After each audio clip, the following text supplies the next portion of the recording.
وما سنت مدن وزير waxaad soo kordhiseen canshuurta gadista xilligan maxaad ugu baahateen xilligan waxaan uga baahanay waxa weeye waxba mar bay bilaabmaane adduunyadu waxa dalal ku shaqeeyaan waa cashuur weeye wadan waliba wuxuu wax ku yahay waa cashuuraha dadka laga qaado haddaanay ahayn dalalka khayraadka kale faraha badan leh sida saliidda iyo macdanaha kale marka wadankeenu intaa midna male in cashuur la qaado dalkii lagu socodsiiyo ayay tahay wax badan oo hore loo qaadi jiray ma jiraan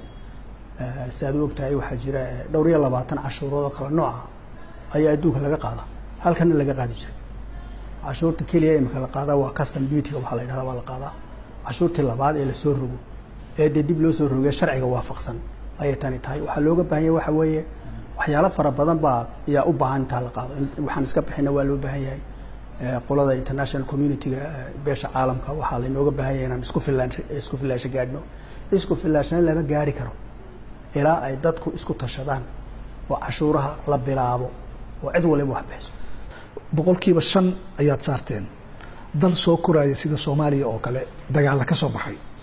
ma qabataa badeecada soo dagaysa boqolkiiba 5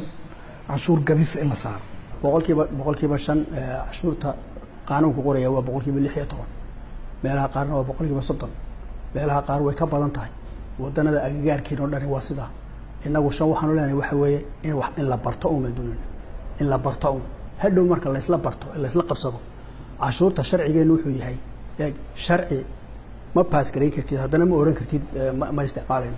وده كان الشروع بيقول يا شروع دي سنة برنا ولا قبصنا وحيدت كلوجا بهي أنا بحيان آيات كان كل اسمها لكن مدن وزير بدأوا أن لإيبن عشور تدي إن دكتور مركز كسر دكتور قعدان سيدا صورة قال كنا كناسا عشور تقدست هي لبنا نوع mid dadka soo dejisanaya ku dhacda midna waxa ku dhacda halka isticmaalka cuntada la cunaya iyo watan hoteelada ku sameeynay hoteelada shaah markaad cabaysa laga qaado tani tii gadista hoteelada halka maaha waa cashuur kale oo gadista la yiraahdo oo ku dhacda wholesalerka qolada loo yaqaan waxa ka soo qaadaya dekada ay ku dhacda marka taas waa taa inta aanay ganacsatadu iibinba aysan gadin intaana iibinba ku dhacda intaana ku dhacda maaha gadista kale ee dukaanka marka qofku iibsanaya maaha سيدة وحماش الله صاري يعني ما كاتلا بقول كي بشان وايتها لكن قيمة هي بقى عن حاصل لنا أو يحب بقول دولارها أيام لبعضن كسوقان لبعضن كي عن شنتي كله فن أنت سالك قاضي بقول كي $، أيام وحلاك قاضي سنوت بالك قاضي سنوت ganacsatada waxay ku doodayaan haddii ay wax soo dejiyaan oo aanay sii iibinin ama ay khasaaraan maxay tahay canshuurtan laga hormarin khasaaraha aan ku sheego cashuur kala jirta oo hadhow la bilaabi doono meelaha qaarna imkaan doonaynaa taladeed ku jiro haday khasaaraan waxay ka gooynayaan dakhliga soo gala ay ka jarayaan hadhow cashuurta kale ee dakhliga laga qaado ay ka go'naanaysa saasa habku yahay meel walba canshuurtan waxaad ku bilowdeen gobolka Banaadir oo kaliya gobolada kale maxaad ka yeelaysaan gobolada waxa ka yeelanaa waxa weeye dhowr arrimood mid ka hore horta waxa weeye waxyaalo laga qaaday baa jira gobolada kalena ama cashuura ku sheegaan ama fiiha ku sheegaan waxyaalo badan oo laga qaaday baa jira talabaad alaabta la soo dejinaya halkana qaar baa ku qaaliya kismaayo qaar baa ku qaaliya halkaas kaga qaaliya halkan ka jaban boosaas qaar baa ku qaaliya berbera qaar baa ku qaaliya way kala duduwan yihiin siday tahayba xaq waxa la noogu leeyahay cashuuraha la simo oo la mideeyo mideynteedii waa ku tala jiraa qaarkood waan mideynay oo waataan garoobo ku soo mideynay qaarkoodna imika ayaan doonayna ayaan ka shaqeynayna wasiiradu waa shirayaan dawladdu waa shiraysaa in la mideeyo wadankani mid noqdo talada yada weeye laakiin mudan wasiir iyada oo mideyntii socoto inaad gobolka Banaadir oo kaliya aad ganacsatadiisa canshuur ku soo rogtaan miyana u muuqan inuu degdeg idinku jiro degdeg maaha waxa weeye arinta cashuurtan yar saarida dalkani inuu soo noolaado waa loo baahan yahay inuu dawarsiga ka koro adeer ayaa loo baahan yahay waxa loo baahan yahay in qof walba inuu gacanta jeebka geliyo ayaa loo baahan yahay talabaad cashuuraha maanta laga dacwoonayo soo bishii May kama soo bilaabay shanaad bishii shanaad bisa ka soo wareegay bishii shanaad 8 bilood iyo 2 bilood ku jirto 10 bilood baan yaan kula jiray ma garanaysaa wada hadal ma aan dhamaanin ma adag badana in balhayn ma adag ya waa wada hadalay waa ka tashanay markaan wada joogno aqbalaad baa la keenayaa arrin waa arrimo siyaasadaysan weeye adeer. laakiin mudan wasiir in canshuur laga qaado ganacsato muqdisho ka ganacsada kuwa gobolladan aan laga qaadin miyaysan cadaalad darro u muuqanin? horta waxaad ogaanaysaa waxa weeye magaaladan magaalo madaxdii waddanka weeyaan. xataa haddaan la midayno lagu sii bilaabo magaalo madaxda waxaa jooga dowladdii dhan baa joogta, dadkii wax gadanayay baa jooga, 3 milyan oo income-koodu ka weyn yahay meelaha kale oo dhan baa jooga.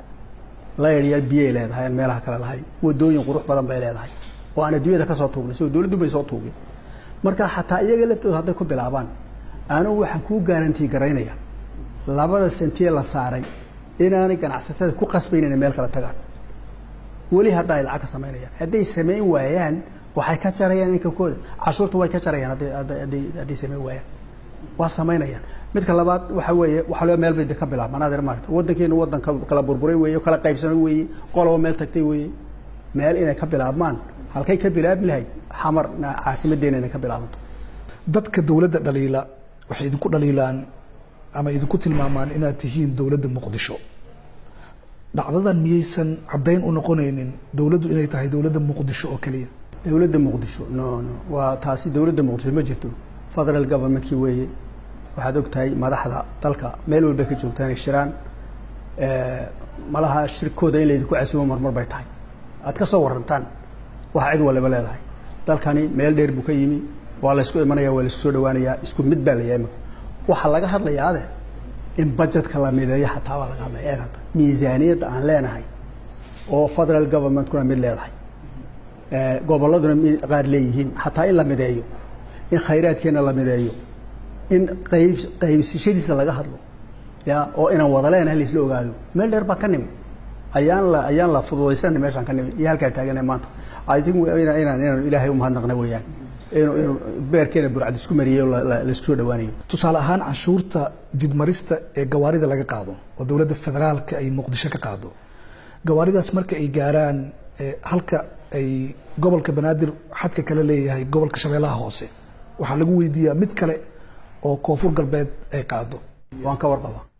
sidee ku suura galaysaa midaynta aad ka hadlaysid? waa ka shaqaynay waa tan kuu sheegayo cashuur midaynta in laga shaqeeyo wey, fiiga dadka laga qaaday in laga shaqeeyo wey. gaarigu hadduu taarika leeyahay taarikada ugu dhejisaan cashuurta bixiyeen mid kale laga qaado maaha. waa arrimaha inoo yaalla haddaan Soomaali nahay inaan jiha u helo oo aan qofka lagu dhibin cashuuro mar keliya soo bixiyo waxyaalahan doonayna weeyaan. hay'adaha caalamiyana nagala shaqaynaya by the way in arrimaha degdeg loo gaaro. waxaa jira meelo badan oo Soomaaliya ka mid ah isla markaana dowladda Soomaaliya aanay ka arrimin. badeecada dekedda muqdisho laga soo dejiya waxaa hubaal ah in la geeyo meelo ka mid ah meelahaas, canshuuro kalena dib loo saaro. ma ka warqabtaan? annaga horta waxaa naga go'an waxa weeye waxaa la yidhaahdo afka qalaad double taxation. inta karaanka iyaga inaanay dhicin. alaabta halkan laga soo dejiyo harmonization aan doonayno ama midaynta cashuuraha doonayno ayaa ka mid tahay. alaabta halkan laga soo dejiyo ee gaari lagaga soo raro dekedda ee baydhabo socota cashuur kale laga qaado, kartidayda intay tahay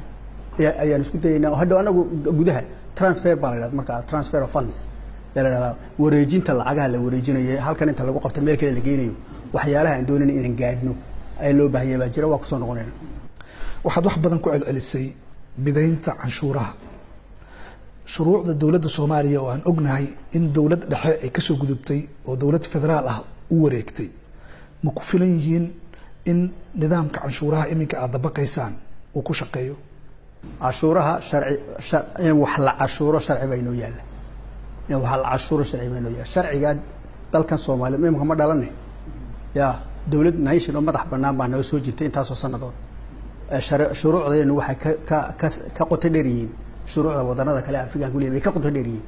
now weli shuruucdaasa dal walba sharciga maanta yaalon baa xukumaya. haddii loo baahdo in la bedelo waa la bedelaa. qaar imika bedelaad lagu jira way jiraan, laakiin waxaan maanta wax ku cashuuro waa haysanaa. shuruucda dowladda Soomaaliya iminka gabagabadii ma ku filan yihiin dadka bixin waaya canshuurta in ciqaab la marsiiyo? yani cashuurtu waa sharci wey. waxa sharciga qofka jebiye waxa lagu sameynaya sharciga tilmaamaya. hadduu markaa qofku cashuurta bixin waayo oo ila cashuurta ma aragan qof ila cashuurtan diidayaan ma arag mana arki karno ma dhici kartaba de leen sharcigan diidaya weeyaan maarta taas waxa lagu jira waxa weeyaan negotiationka iyo dadka oo u baran wali cashuur si fiican ugu baran mooyaane qof is soo taagay cashuurta ma bixinayo dawa qof oranaya waxbaan dilay halkaas iska maraya marka sharciga yaala oo baa qofkii cashuurta waan diidaya yiraahdo lagu qaaday laakiin ima soo marin kaas aniga wali aad baad u mahadsantahay